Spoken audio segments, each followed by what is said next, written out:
Hello, everyone. Thank you for joining us here today.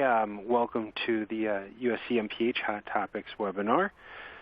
Today we are joined by Dr. Shubha Kumar, the Program Director for the Online Master of Public Health program here at the University of Southern California.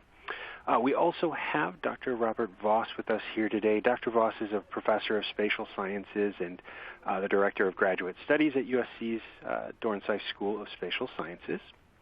As we are going through the presentation, please do feel free to type any questions into the Q&A section, and we'll address as many questions as we can in the time allotted at the end of the presentation. So I would now like to introduce Dr. Kumar here, and Dr. Kumar, please take it away. Thanks, Stephen, and thank you everybody for joining us today. We're really thrilled to be hosting this faculty webinar featuring Dr. Vose's latest research. And actually, for those of you who don't know, this series was inspired by our students. Our students said, we'd really like to know more about what our faculty are doing in public health research and what are kind of the cutting edge topics in this area. And so we really love that idea, and we do one of these every semester. And today we're really grateful to have Dr. Vose, who I will introduce in a moment. A little bit about myself. So I direct the online MPH program here at USC, and I'm an associate professor. I teach many of our global health courses. That is my area of interest and background. Prior to academia, I was working with several NGOs and nonprofits around program management and program evaluation. My research currently focuses mainly on program evaluation of global health programming and policies, and I work with several faculty in our department, and in addition to teaching and doing research with the program. And I'd now like to share a little bit about our program itself. So the MPH Online program is located within the Department of Preventive Medicine, which is within the School of Medicine. The Keck School of Medicine was established in 1885. We are the oldest medical school in Southern California, and we are affiliated with several hospitals, research institutes. We have plenty of different departments within the School of Medicine, and within our department alone, we have over 100 faculty who do research and teaching in public health. We are organized into 6 different divisions, including disease prevention, global health, biostatistics, epidemiology, environmental health, health behavior, and more.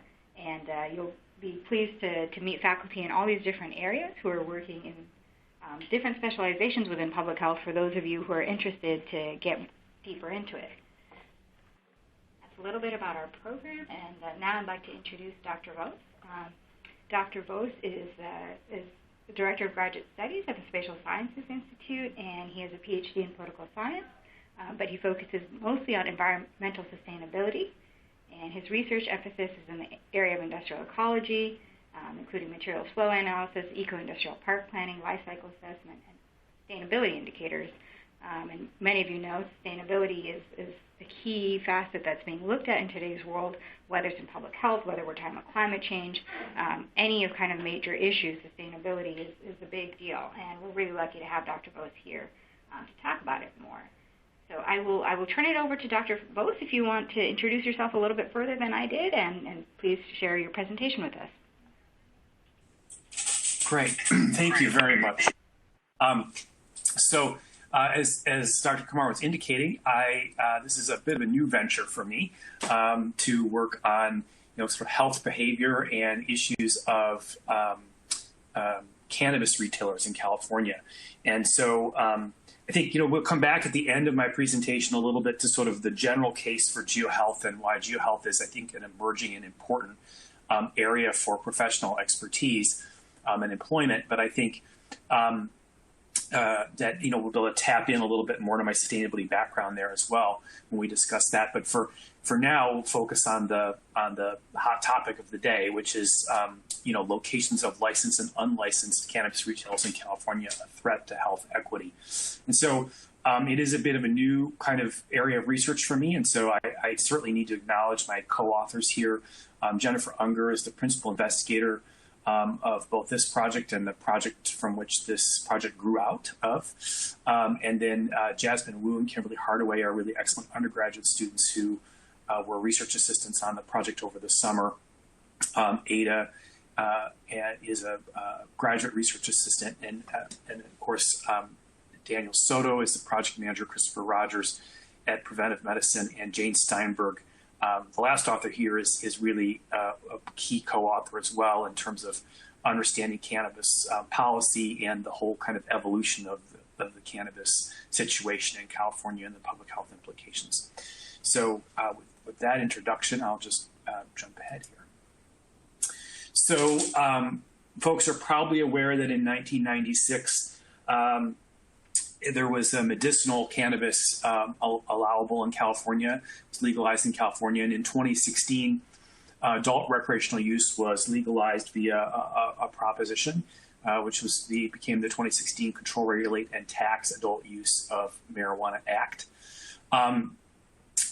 And so in many ways, the situation in California is parallel to other states where retail cannabis, recreational cannabis has become legal. For example, Washington State and so on. Between the law's passage in November 2016 and the establishment of licensing application process in December 2017, numerous unlicensed retailers opened throughout California. And even after the initial licensing process began, the number of applications quickly outpaced the ability of the Bureau of Cannabis Control, who was supposed to manage the licenses, to issue licenses. And so there's sort of this backlog of demand for licenses, and as a result of this lag, a lot of unlicensed facilities have been established. And so in September 2019, just last month, the LA Times reported 3,000 unlicensed facilities in California. The websites that we have now for recreational marijuana use, Leafly and Weed Maps and so on, we'll talk about more in a second. These make it very easy for kids and adults to find unlicensed facilities in their area. And authorities have sort of reported that when they've tried to close unlicensed facilities, they're kind of playing a whack-a-mole effort here, where they close one down and a few blocks away, it just pops back up.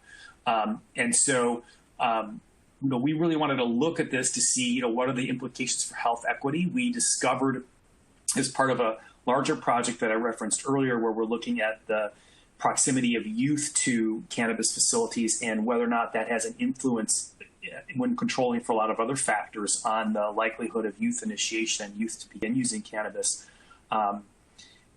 So there we started mapping the facilities, and this is when we discovered that there were a lot of unlicensed facilities. And we made that discovery in fall of 2018, and it really led to this work today. So part of the background here, right, is that also that this is a really important health equity issue. Studies in several states have found both licensed and unlicensed cannabis retailers in areas with more poverty, alcohol outlets, and racial and ethnic minority residents. At a broad level, we know that health equity is a major issue. We can look at life expectancy can be pretty well predicted by zip code in the United States in a lot of ways.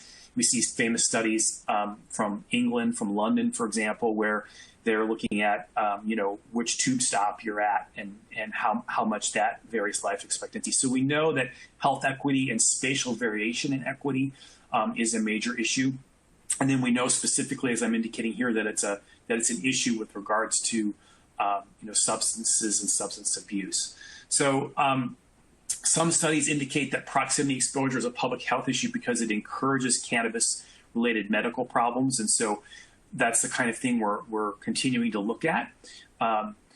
Unlicensed retailers, particularly in disadvantaged areas, are an issue because they may exacerbate these existing health disparities that I've been talking about. So whether the disparities access to care, educational levels, things that affect the general health trajectory and life trajectory, having more unlicensed retailers, particularly in areas that are disadvantaged in other ways, we think can exacerbate these health disparities. We also know now that vaping is really an epidemic, and so I have an image here just to kind of indicate how much this has been in the news. We're concerned about chronic respiratory distress, acute respiratory distress from vaping THC. motor vehicle accidents, cognitive impairment, unintentional overdoses, all the kinds of problems that can occur with unlicensed facilities, and kind of the contaminants that can get into the supply of cannabis, especially cannabis vaping products in an unlicensed situation. So it's a major issue. We know that right now the advice is just no vaping at all, because it's we don't really know what's causing the acute respiratory illnesses, and it still needs more investigation to find out. So our particular research questions here were to take kind of the first look at the whole state of California on this issue. Some counties, particularly LA County, has done some good work in this area, but we wanted to look at the whole state. And we wanted to say, you know, are cannabis retailers in general and unlicensed facilities in particular located in areas of socioeconomic disadvantage, areas with higher concentrations of racial and ethnic minorities and lower mean household income, for example, than communities without retailers or with only licensed retailers. So from our initial data gathering, we had some indication this might be the case, but we really wanted to put this to the test and understand what the demographic profiles of these areas were like. And then we wanted to take a second research question here and begin to look at the enforcement issues a little bit. So we know that a lot of the enforcement problem is because of the lag of issuing licenses, but we wanted to understand what jurisdictions or areas of the state, if any, have a greater share of problems with enforcement. In particular, how do unincorporated areas of counties compare with incorporated cities? And then how do local jurisdictions that allow facilities compare with those that do not? So another key aspect of the background here is that the law that I referenced earlier makes available to local governments the ability to ban or limit the number of licensed cannabis retailers they have. So it really has local control. There's some debate right now about whether that might be taken away, but for right now, that's what the voters have approved in California, and that's where we're at. And so, because of the local control aspect, some jurisdictions have said no cannabis at all. Other jurisdictions have said, certain number of facilities, and they have to be sort of licensed both by the local government and then the state government in that case. So the way we approach the first question here is that we gathered data for the main study in October 18, right around about October 18 of 2019. And the way we did that was we started with the license data from the Bureau of Cannabis Control, which has these four categories: adult use, and medicinal, and micro-business. And a micro-business is a cannabis retailer that does some growing on site and kind of does the whole supply chain in-house. It's a special kind of license category. There aren't too many of those, actually. And so we had that license data, and then we quickly realized by working with Leafly and Weed Maps that we had a lot of retailers on the map that were not, as of October 18, 2019, that were not in the license database that we had from the Bureau of Cannabis Control. So we did a scrape of Leafly and Weed Maps, and we got down every facility we could get from them. We then geocoded those facilities, which means we found the latitude and longitude where they're located, so we could get them on the map, working from their addresses. And we did some cleaning just to make sure that we didn't have duplicates, and that and we used sort of Google Earth to take a look and see, where are, is there really a facility there? Is it clean data, right? We went through it pretty carefully. And so we were able to get into ArcGIS Pro, which is the software we mostly use for this analysis, what we call point data, which is to say we have, much like in the image over here, which is just a hypothetical image to the right, we have a point, where we've identified each of the marijuana retail facilities. And we have what are called attributes attached to those points, which is that we know, whether they're adult use, adult use and medicinal or micro business. So they're licensed in one of those categories, or we know they're unlicensed because they're existing but not in the state database, right? So we're able to build that point data out. So the key thing to realize about point data, and it's a perspective that's often missed when people do this kind of work, is that you have to analyze it very carefully to understand how it clusters and which census tract, in the case of our study, or polygon it corresponds with, right?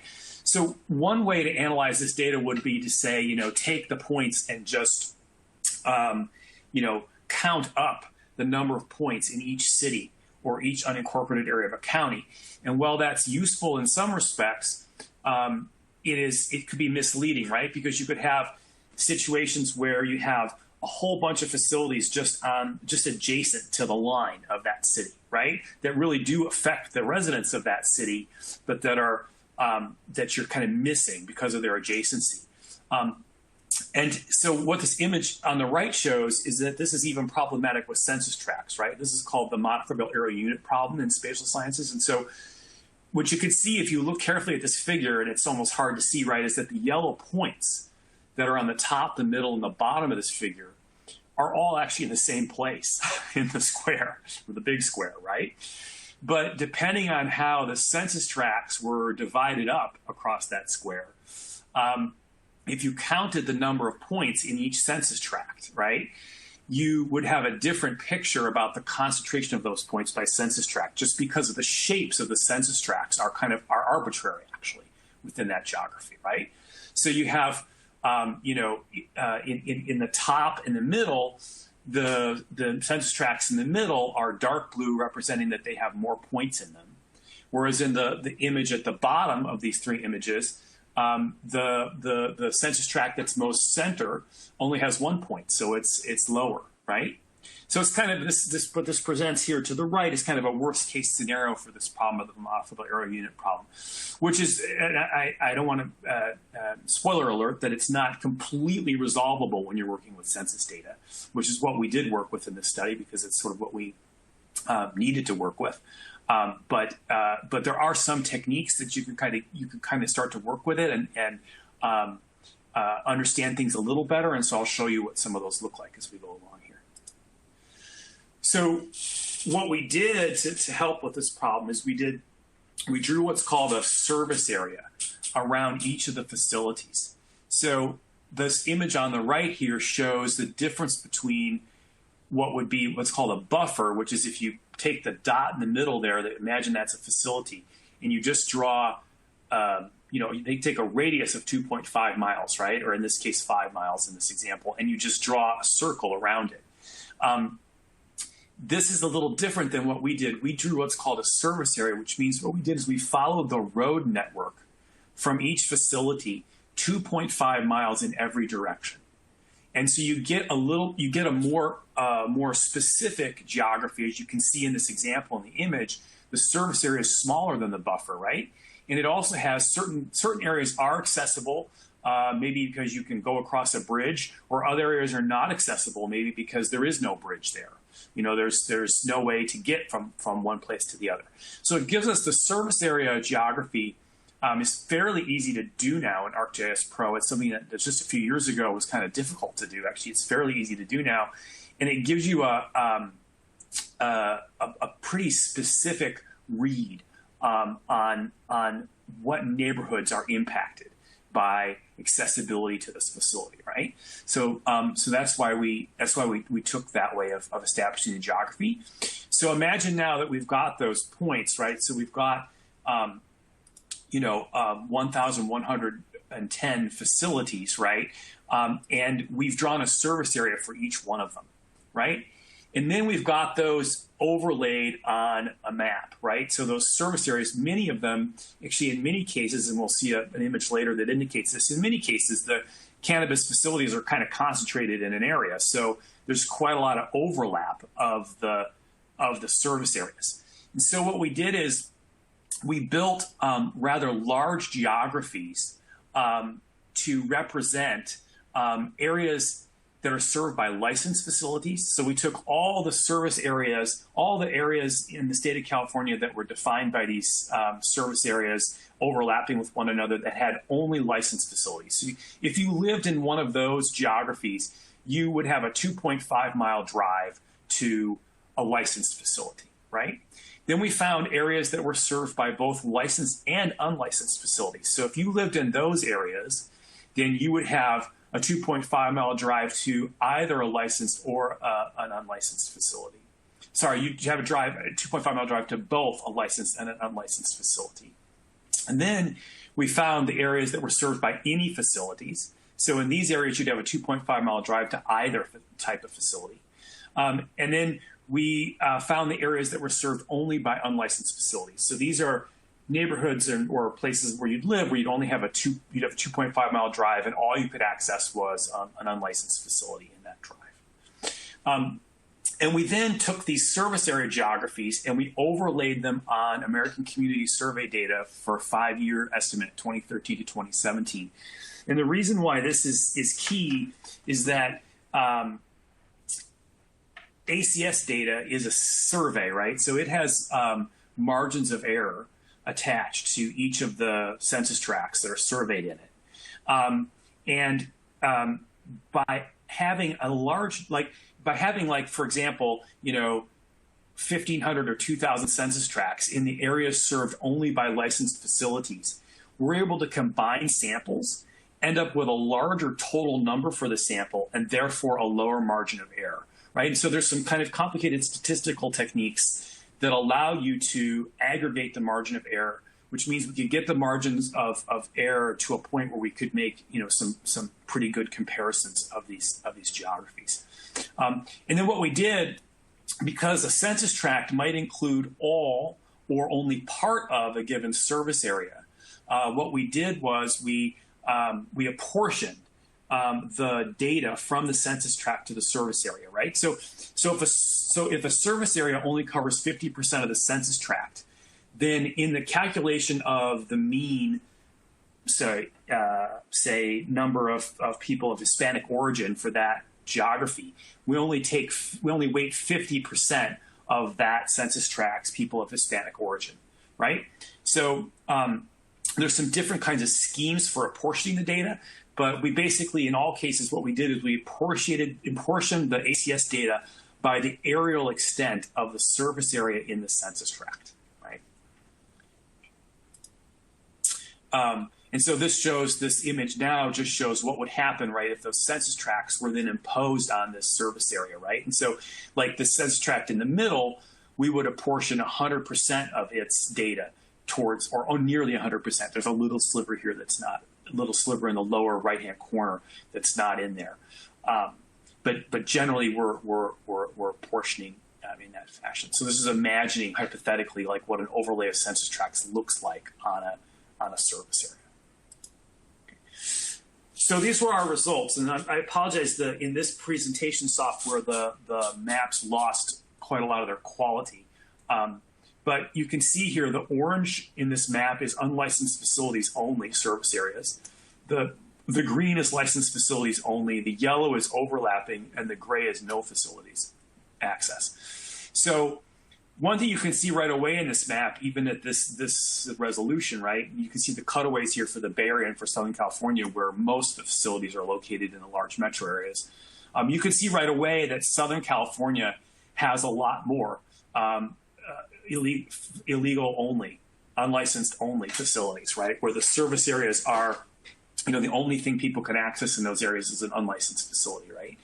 And then you can note that the facilities generally are in the population centers. They're in LA and they're in San Francisco, with some notable outliers sort of in the Inland Empire of Southern California, a few little pockets in the Northern Bay Area and in the Central Valley along the 5 freeway there. So you can see the 5 freeway, the 10 freeway, and the I want to say 93 freeway in the Bay Area. I have to look at the map better to note that. Okay. So what we found when we compared these areas, so again, we're comparing here the orange, the green, and the yellow, and the gray. We start here with the gray, the areas with no facilities.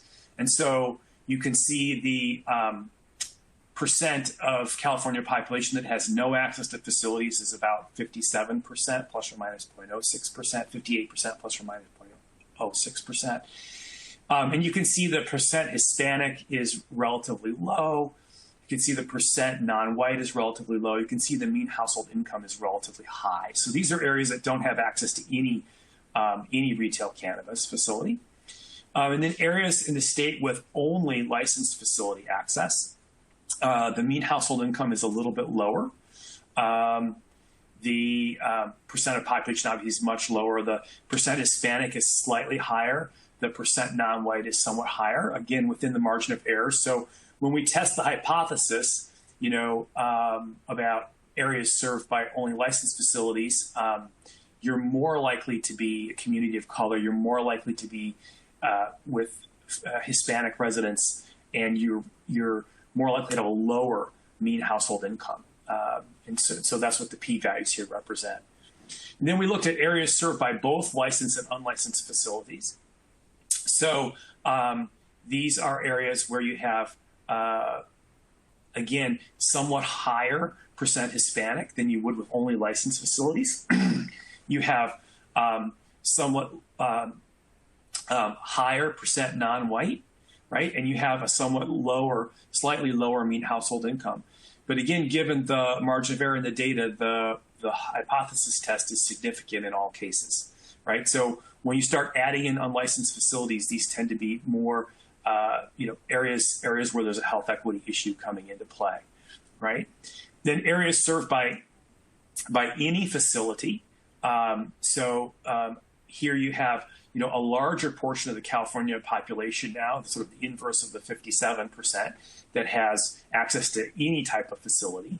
And again, you have somewhat lower mean household income, somewhat higher percent non-white, somewhat higher percent Hispanic.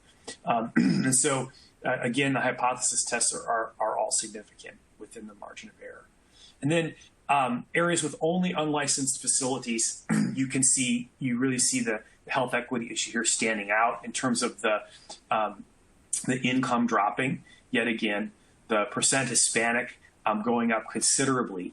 And interesting to note here, actually, that the percent non-white drops slightly from the areas served by any facilities. So I think one of the interesting things about the findings, right, is that Hispanic ethnicity is very strongly associated with unlicensed facilities. And that may even be the case, when you look at the map that I showed you on the previous slide, that South Central Los Angeles, which is quite Hispanic, East Los Angeles is quite Hispanic, we're pretty significantly represented on that map. And that may even be, that sort of regional difference may even be an important driver here. So you can see pretty clearly these results. Areas that don't have any facilities have higher household income, fewer people of color, lower Hispanic population. Areas that have any type of facility already have a bit of an equity adjustment, and then areas with only unlicensed facilities have a even larger equity issue.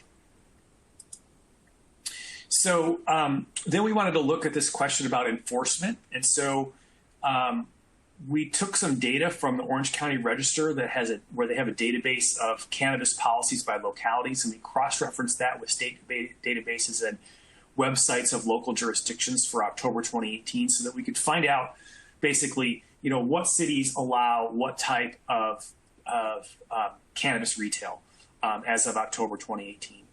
And then we mapped that to the standard shapefiles of city and county boundaries, right? So we had, you can get this pretty easily.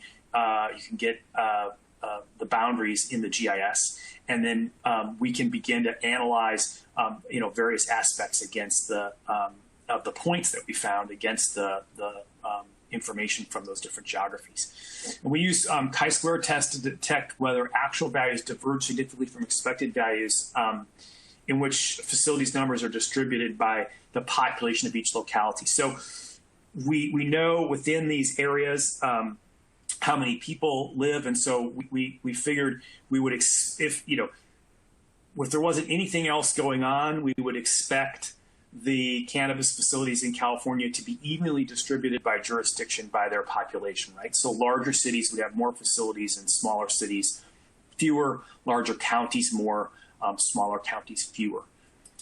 And so when we did this analysis, this is what we found. We found a really major finding. This didn't surprise us. We sort of knew this anecdotally, but really confirmed it, that the unlicensed facilities are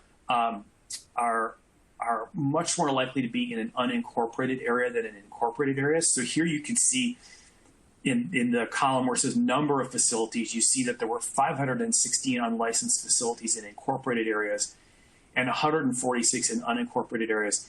And we would have expected, if we followed the distribution of the population in California, we would have expected 552 and 110. So there's quite a few more. Even more stark, as you can see that the licensed facilities, the expected value for licensed facilities would have been 74 in unincorporated areas, and there were 55, right?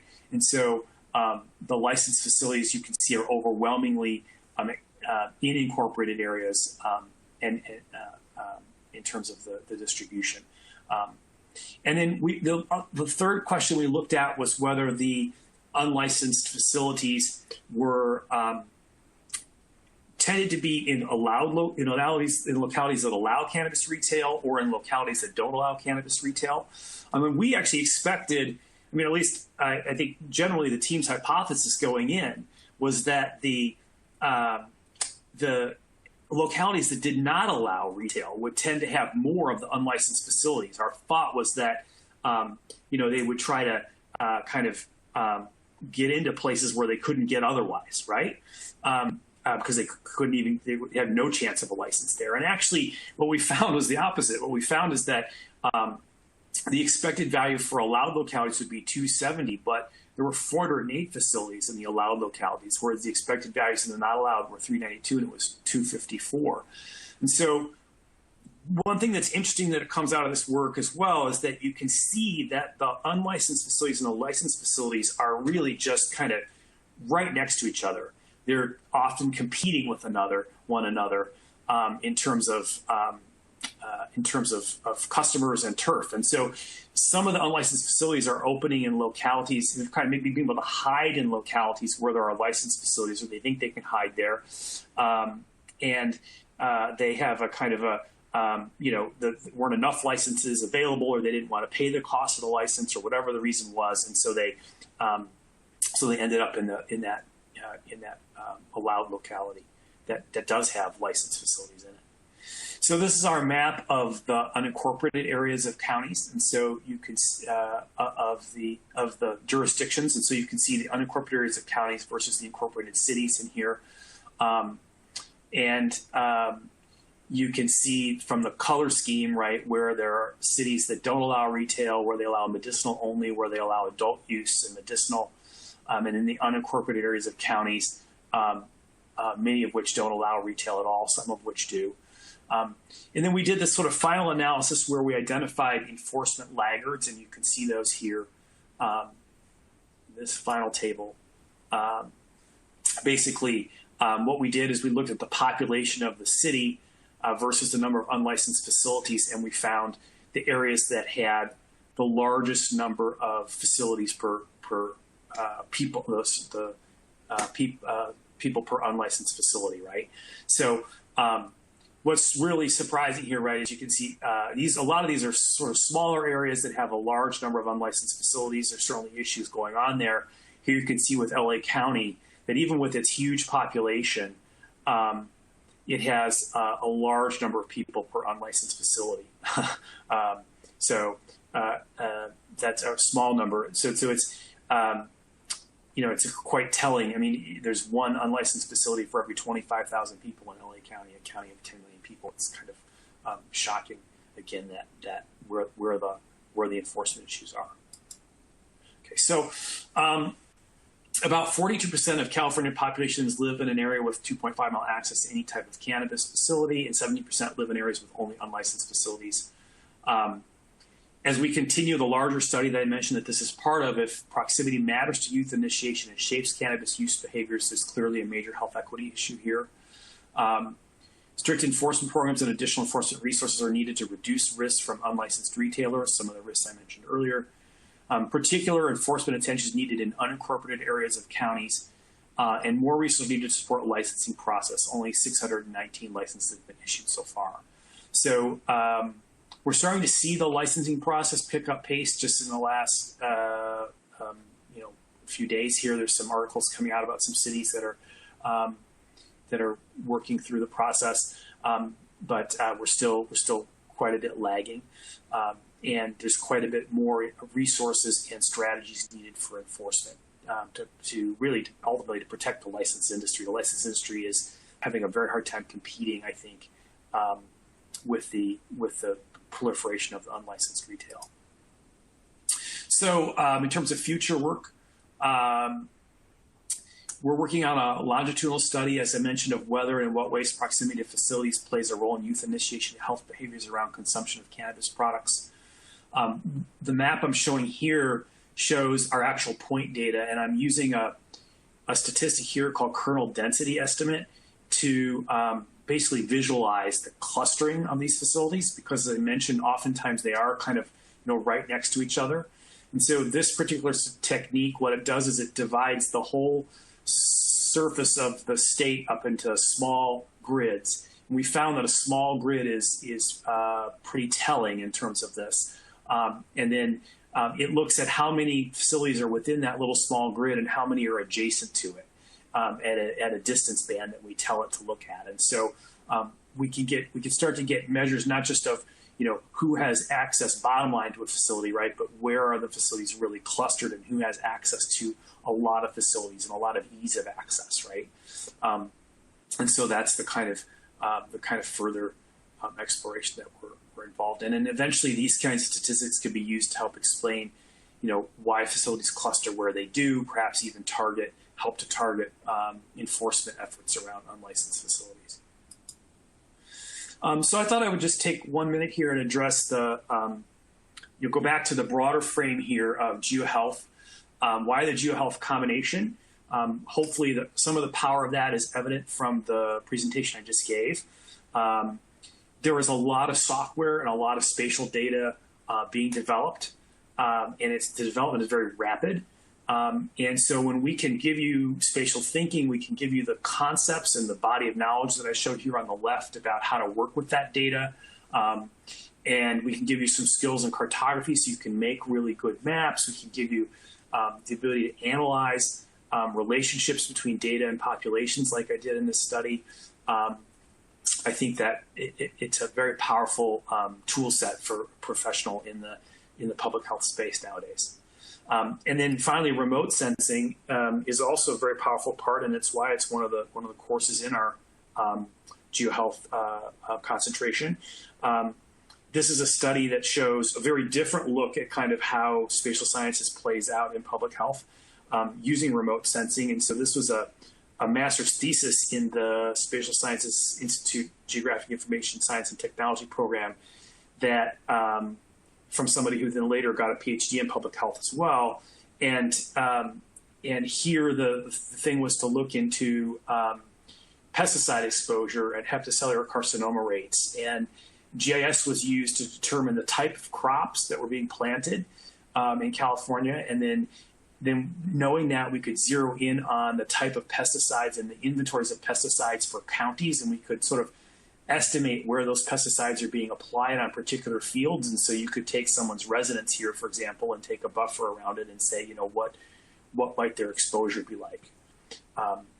So it's a very powerful way to combine, remotely sensed data to make estimates of the terrain of agriculture in that area, and then overlay on that records at the county level or even somewhat lower of pesticide applications.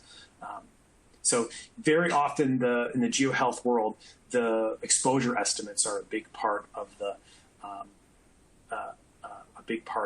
use of GIS. And so I think here I would pass it off to Dr. Kumar to talk just a little bit more about the GeoHealth concentration and wrap things up. Thank you all very much for your time. Thanks very much, Dr. Bose. That was super interesting. So to share a little bit more about our concentration, so in the online MPH program, we offer 6 different concentrations for students to choose from, including biostatistics and epidemiology, community health, global health, health policy. There's a generalist concentration, and then we also offer the GeoHealth concentration. And GeoHealth it's a relatively new concentration. I believe we're one of the only online MPH programs actually who offer such a concentration. And this is really about combining spatial analysis and GIS skills as applied to public health problems and solutions. And so just as Dr. Bose's presentation illustrated, there's a lot of scope for this type of training. And in this track, we offer 4 different courses. So students take the Foundation in Public Health courses, and then they proceed to the concentration, which is specialized in terms of spatial analysis and GIS skills, cartography, et cetera. And then students have a choice in terms of the electives of which they would be interested in, whether it's looking at environmental health more deeply or program evaluation and research.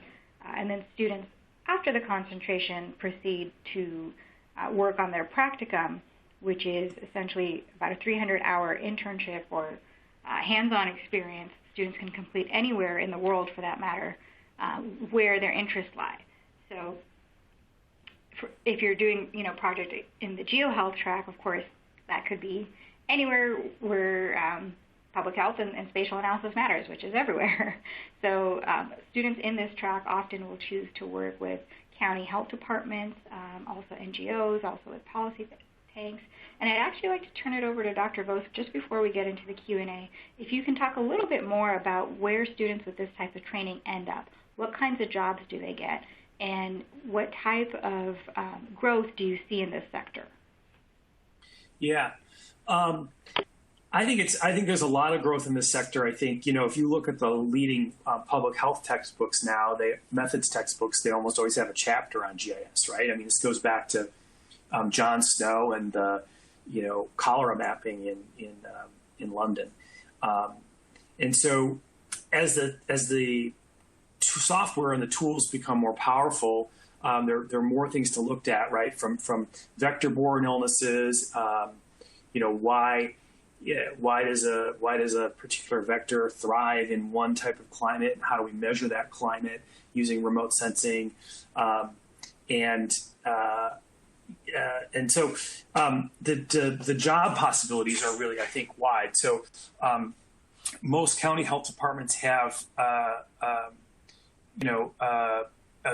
either they have someone within the county health department who is a GIS specialist if they're a large enough county, or they certainly have a join with the county GIS department, right? So every county in the United States now really has at least a small GIS department, and so the ability to share that data across and to understand how to work with that data, how to work with the GIS department within the county, I think is really valuable. I think also that another way that a lot of the stuff is being used is that a lot of the GIS is being used is in health accessibility, prevention programs, that kind of thing. And so the opportunities to work for in this sort of capacity for Kaiser Permanente or a similarly positioned kind of HMO, and thinking about how access to care is influenced by where people live and work, I think is another important kind of connection. Emergency medicine departments, county EMS departments also need to think about where they deliver, emergent care for cardiac arrest. So bystander CPR or getting those critical minutes handled.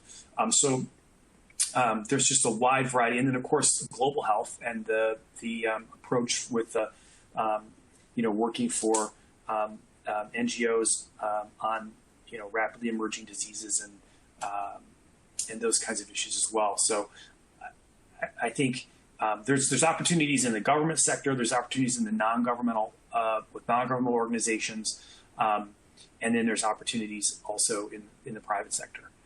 So I think it's a powerful combination to have. Great, thank you so much. I'd now like to turn it back to Stephen to kick off the Q&A. Thank you, Dr. Kumar and Dr. Vose for the presentation here and everything we've covered through. We have a few questions that have come in so far. But if anybody does have any questions, please do type them into the Q&A, and we'll try to boss. Earlier in the presentation, you said that we don't know as of now how vaping is affecting acute respiration. Is there any research as on how to find out how this is affecting those who are vaping?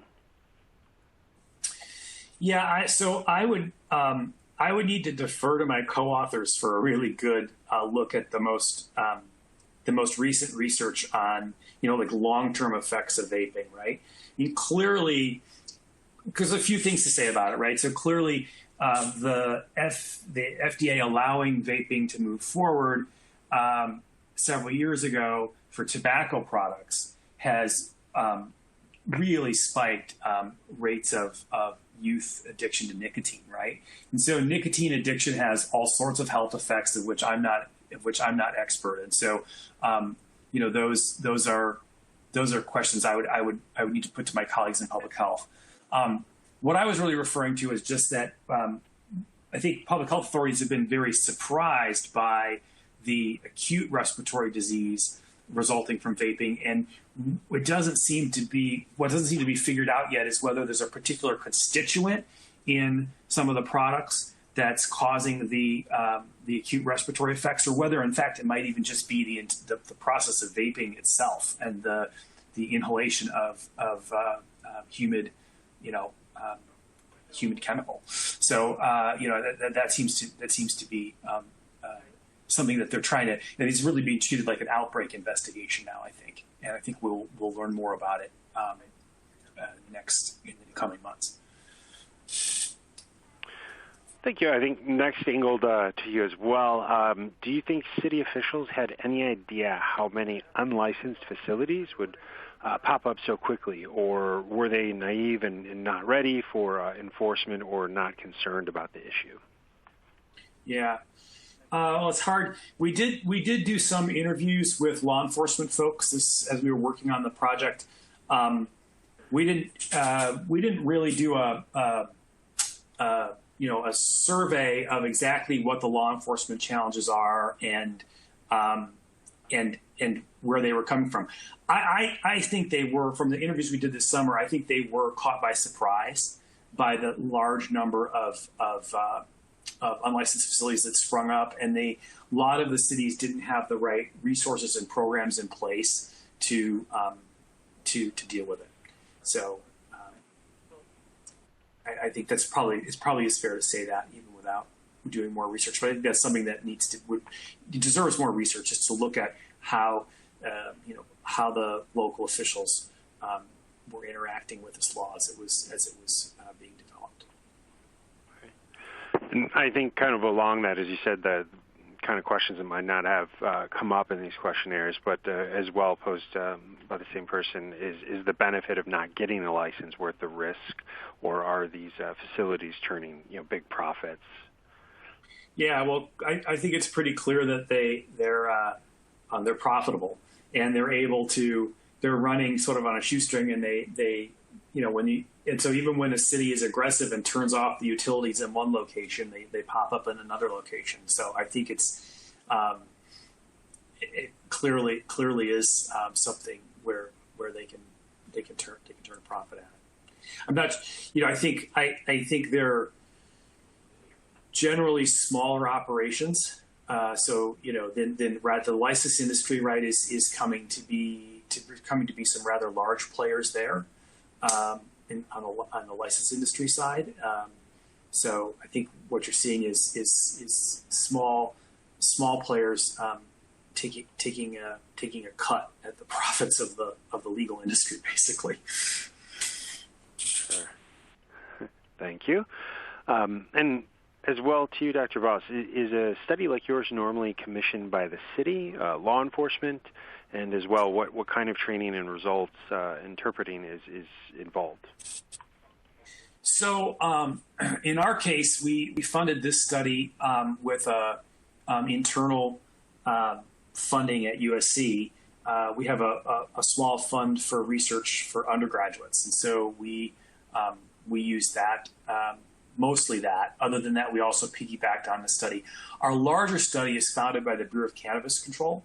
Well, actually, that's not quite right. That's not right. It's funded by taxes that are paid on cannabis, but it's in the tobacco regulatory program that has been charged with funding research on cannabis, and on legalized cannabis. And so we put in it wasn't commissioned by them exactly. We put in a proposal to them for the larger study about how proximity to cannabis facilities might affect youth initiation and use of cannabis. And so that's the funding source there. But that's a great question and a fair question. Thank you. And Dr. Ross, you as well. Program. Oh, sorry, go ahead. Sorry. is the funding agency. And as well for you, can you further elaborate on how resources are being disseminated, particularly to youth and Black teens surrounding cannabis risks, given today's platforms, which more often portrays it as a socially acceptable, towards younger and younger ages? I don't exactly understand the question. Is the question how resources are being resources like for prevention for youth initiation, or further up in how resources are being disseminated, particularly to youth and Black teens surrounding cannabis risks? I think we're talking about prevention programs, right? Maybe that's what the I would risks ask. of cannabis. Mm-hmm. Right. So, we need. I think one of the things we need to understand better in a world of legalized cannabis, what the health related behavior, what the health behaviors are, and where the youth initiation is coming from. And then I think, there's been a lot of work, for example, in good prevention programs for tobacco, and I think there's a lot to learn from those programs. Obviously, those programs are playing, trying to play catch up with an industry that is very, that's very aggressive and very, aggressive. And so, and we've seen in tobacco, for example, the introduction of flavors in vaping and all of that have been very disruptive of the efforts to reduce smoking and nicotine exposure and so on. And so, among youth, and so I think we'll need to keep updating the prevention programs as we go. Thank you, and Dr. Kumar, if angle this question towards you, how does I'm sorry, I was looking at the wrong question. Dr. Vose, can you talk about how the GeoHealth research team might be formed and what specialties are needed among researchers? Yeah. So I think that differs with every project, right? So the project I presented on today, we had essentially, 3 people with a spatial sciences background, primarily. And so our job was really to handle the mapping and the spatial analysis of the data. And then we had people on the team with expertise in public health and particularly health behavior. So it depends a little bit on the team. I mean, if you're looking at something like, pesticide exposure, like the other example I gave, you'd want to have somebody on the team with an environmental health background. You need somebody in that case with at least with a remote sensing, at least one course. In that case, the student had at least one course in remote sensing, right? And then got some advice about remote sensing from the faculty on the committee. So if you're going to use remote sensing is kind of a subspecialty within spatial sciences. So you need somebody on the team that has that training and that specialty. It's going to depend a little bit on the project and on what and exactly how it's being employed. But our GeoHealth concentration in MPH is really designed to give you enough knowledge that you could be sort of that key spatial person and you would know how to tap the other expertise in spatial that you would need for a wide variety of projects, right? Different types of projects. And then obviously what you're really getting here is an MPH. So you're quite aware of either the core knowledge of public health or how to tap the expertise you would need within public health. Thank you, Dr. Vose. And Dr. Kumar, if you could, what technical skills are needed before starting the GeoHealth concentration? Sure. There's no specific technical skills that are needed before starting the concentration. All the technical skills training is provided through the concentration itself. So it's just a typical eligibility in terms of applying to the master's program in itself, which is having a regionally accredited bachelor's degree and the other information that you need to put together for an application packet. But as far as technical skills, those are all provided in the program itself. Thank you, Dr. Kumar. I will answer. So, Jan, you had a question, can I take online classes outside of the U.S.? I'm actually advancing the slideshow here so that you do have my contact information. You have my email address there. We very much do have students located actually throughout the world, so commonly having students that are abroad for a variety of reasons that they are located outside or traveling or in the military.